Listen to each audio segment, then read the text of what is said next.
whatever. Ain't no. จอยคือมันสัก No, but it's joy about like, oh my goodness. จะจอยปานนั่นแหละจอยคือเก่านั่นแหละ โบได้จอยคือเก่าสิไปละ คุณเสี่ยวเจ้าเอิญเจ้า เที่ยวลืมเที่ยวถ่ายถ่ายปะ Go in there all of you guys มาเข้ามาเขาสิถ่ายให้หูใคร How do we ถ่ายวิดีโออ่ะมันกันเจอกันที่ไหน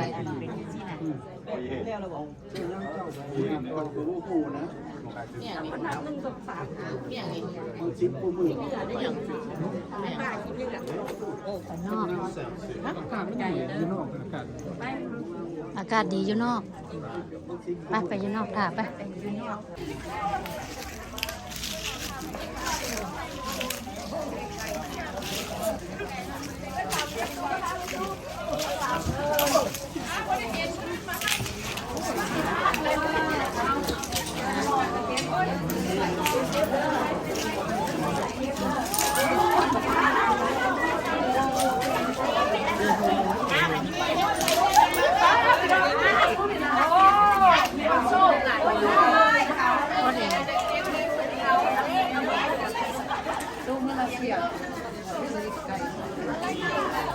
เอาไว้ซื้อเลขมือแรงก่อนเอง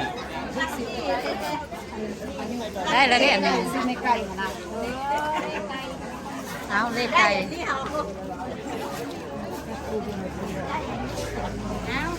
ี่น่ะอยากได้โชคนะเอาที่ไปซื้อเลขบึงซื้อ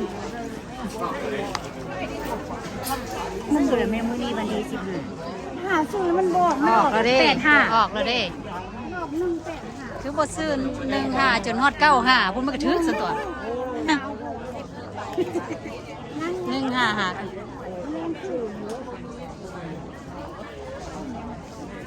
สงสการแม่ไก่เด้อนี่เด้อไปดีเด้อแม่ไก่เอ้ย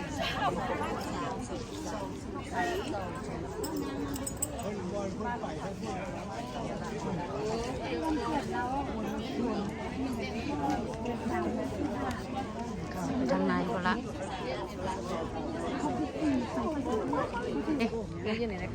ติดอยู่หันเลย มันมาเองเลยตัวนี้ แม่นเนาะผู้โยนกับแม่นเนาะ เราจะให้กันเลย ต้องอยากให้ซื้อเลขเด้อ อย่างกับดีเบิ่งบ่เก่งผู้ใดพลิกตาดีเบิ่งให้ในนี้ น้องฟุ๊กที่ว่าบ่ได้เก็บ เล่นๆอย่างนี้ โอ้ยแต่ฮะสิเหลือปะ สิพลาดบ่เนาะบ่พลาดแล้ว เอาแล้ว เพิ่นกำลังเข้าไปในพุ่นให้ญาติพี่น้องเพิ่นเข้าไป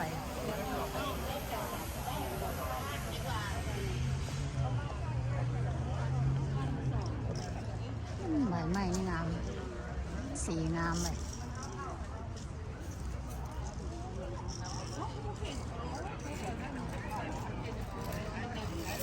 เป็นล้างมือ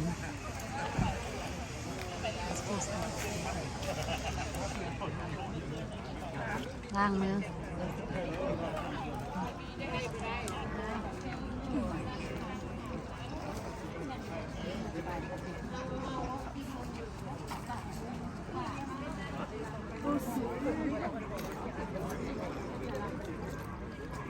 ไปตื่น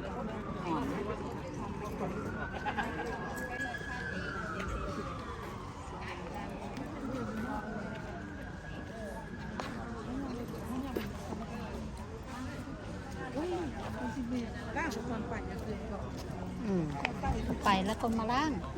แม่นละ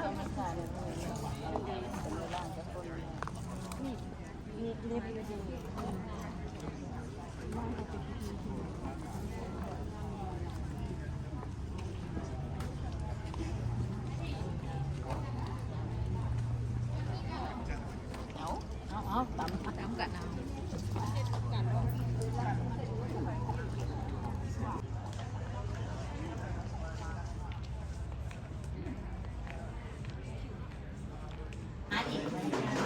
เสี่ยวสินมาอีกมน You want me to go over there? Okay. โอเคเขาจะไปหลังจากมาเติมฟีนโรมอนค่ะก ส่งแม่ไก่มาบ้านเราเด้อบ้านลูกเขยเก่า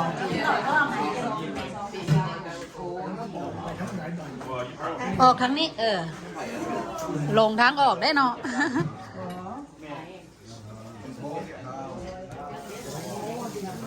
เยอะแยะ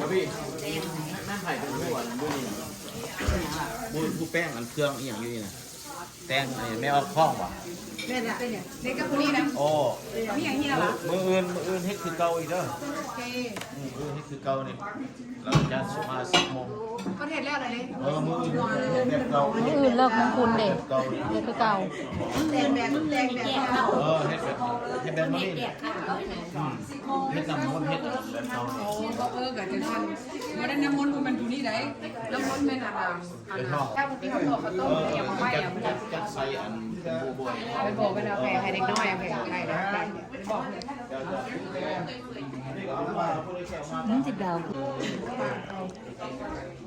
ไก่จะไปใส่ เ